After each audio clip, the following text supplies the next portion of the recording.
Welcome to this episode of the Iowa Beef Collective TV.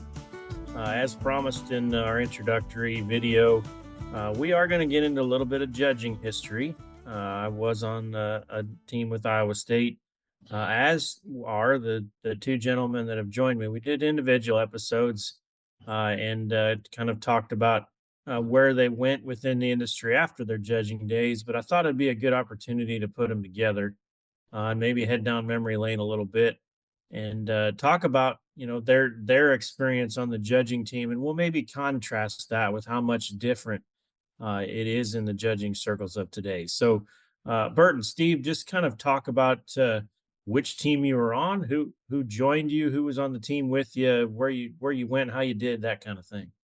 Go ahead, Bert, because we were on the same team, so we can condense this fairly rapidly. Right. Yeah. And I don't know what Steve's impetus was for wanting to be on the judging team, but I do remember a 4-H workout that I was at Johnny Dowden's place, and he was just 1 year off the national champion livestock judging team. And I don't know, I was probably 12 or 13 years old, and we had a workout at his place, and he gave a set of reasons on a set of Angus heifers. And I just couldn't believe anybody could be that good. I thought at that point in time I could die. If I could be on a livestock judging team at Iowa State, I could die and go to heaven, and my life would still be complete. So I really had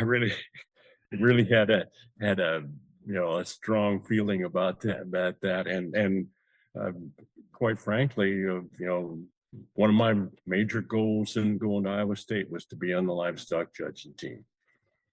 Yeah, I think I can. Yeah, my background early in life wasn't as extensive as Bert's. In fact, when I went to Iowa State, from a judging standpoint, I was really green. I didn't even know that how you gave reasons. And I remember when I was a freshman, we judged a class of horses, and I had to give reasons to Mr. Kaiser, Professor Kaiser, and I just had notes down on a pad and just read them verbatim to him. And then he very politely told me that I was supposed to just put the notebook away and just give the reasons. But anyway, I did happen to win that horse contest. But I did, to be honest, I went to Iowa State to play football, and I went out for freshman ball, and then I got injured. And I was fortunate enough to be rooming with Professor Kaiser. And I thought, well, this judging thing, this sounds interesting. I might just get involved with that. And so one thing led to another. And then I met Bert Moore, my inspiration, and I followed his example. And here we are today. I think we were really fortunate in the fact in our group, we came off of, Iowa State just had a tremendous history as far as livestock judging was concerned. Yeah.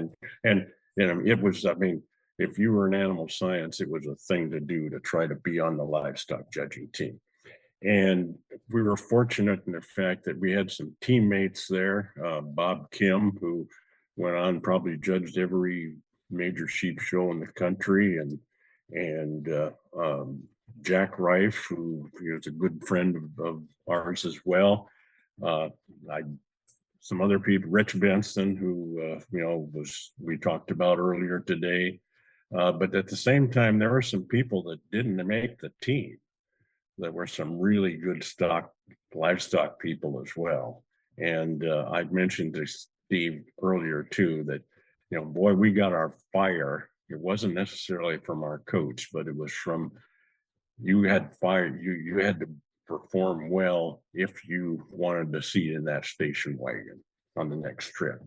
Yeah, there was competition. Yeah, definitely was friendly competition. Yes, right. I mean, I think we were all good friends, but there was one, Rich was from Illinois, but all the rest of us were from Iowa. Yeah, and I think that speaks well for Iowa and the Midwest.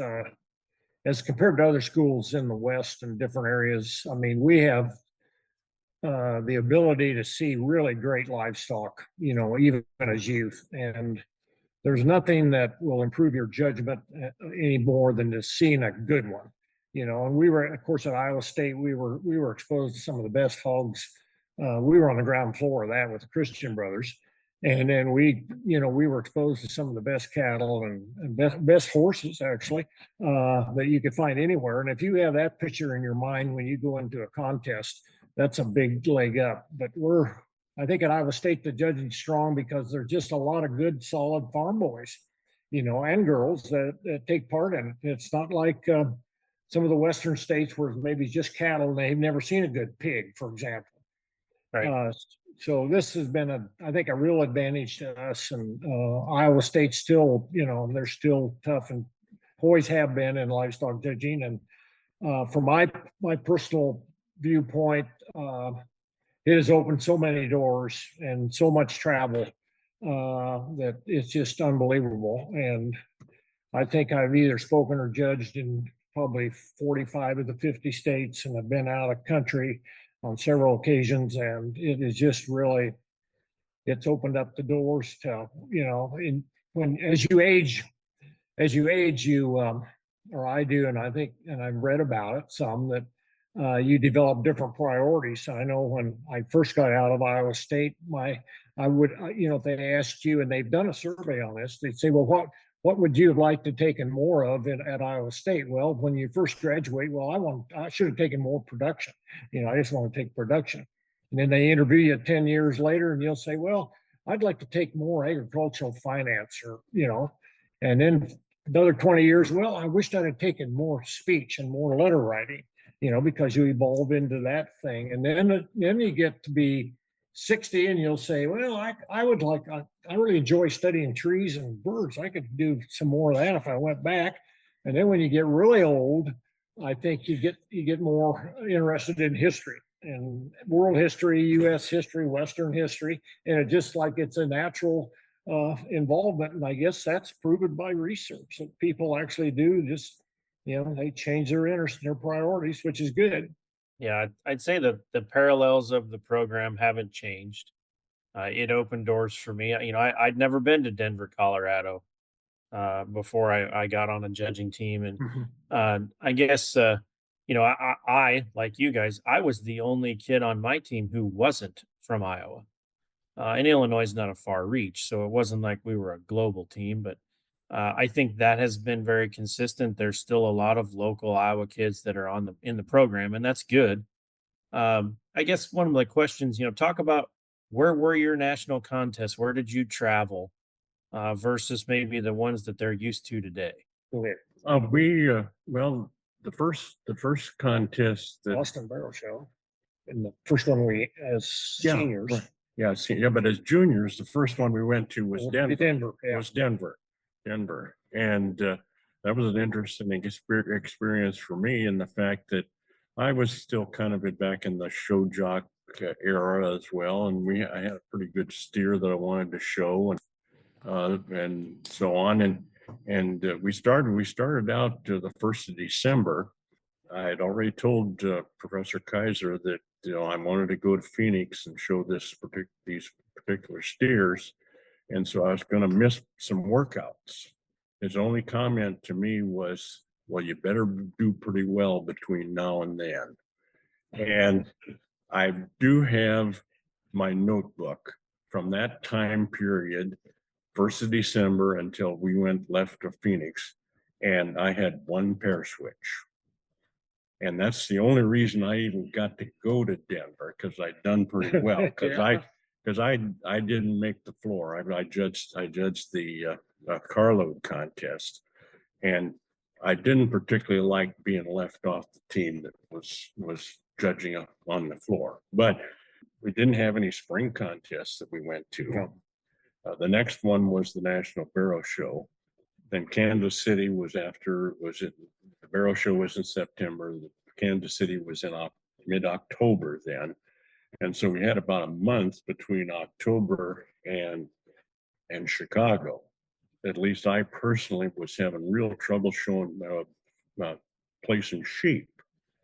And we didn't do terribly well in Kansas City. Don't remember where we I can't ranked. either. Yeah, but we worked pretty hard on sheep.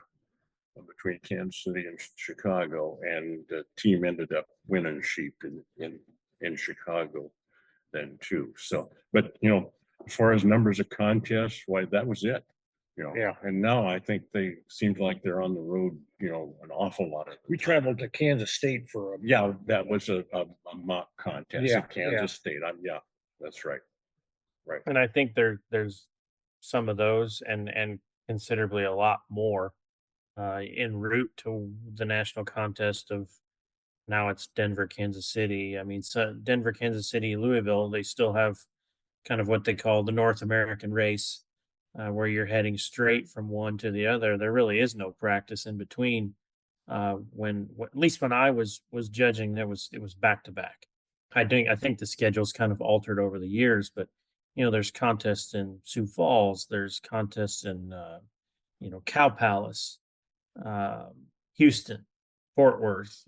And all of the Texas majors have a contest out there as well, and it's just I honestly didn't know how many contests you guys went to, so that's a unique thing that I think it maybe has evolved over time. That there's a lot more opportunities to judge now than there was then. So, what year was the what year was your team?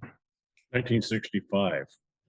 What is the number one thing?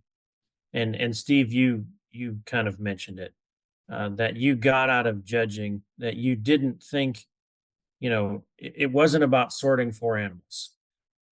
So outside of the sorting of livestock and even the oral reasons part, what did judging do for you? well, I think self-confidence would have to be really high on the list, and speaking publicly and organizing your thoughts, because you had to organize those notes on those four animals. And then I think a close second would be just honing in on observation skills. You just really become more observant of things. And I think part of it's genetic, but I think part of it's learned. Because we've had interns at our place. We've been well known for interns over the years. We probably had 80, and from Australia, New Zealand, all over. And the observation skills are just amazing how they differ.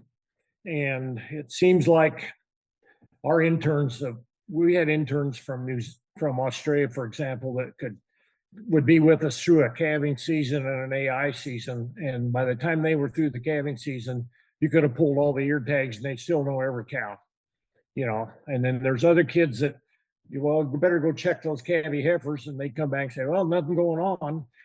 And you walk out there and there's hind legs sticking out of the heifer, or there could have been an elephant in the pen. They would have never seen it. So I think observation skills and just the ability to think and talk on your feet. I sure agree with that. In fact, I've had people that have been on judging teams that have gone on to vet school, and they said one of the best things that they got out of judging was, if you're a veterinarian, you got to be able to observe. Yeah, exactly. And the same is true is just making that final decision. Sometimes if you're if your wife, for example, is kind of hesitant about making a decision, I will say to her, why don't you mark your card? That's good. That's good. Yeah. I'm going to ask Millie about that later, and we'll see if you say it with the same tone. I don't have a lot of other expectations. I just wanted to get you two together and kind of portray for our audience what livestock judging used to be, and maybe what different things that we do now that maybe even we take for granted, but how it kind of started. So appreciate you joining me for this brief segment on the Iowa Beef Collective. I enjoyed it. Thank you, sir. Thank you, Patrick. This institution is an equal opportunity provider. For the full non-discrimination statement or accommodation inquiries, go to www.extension.iastate.edu/legal.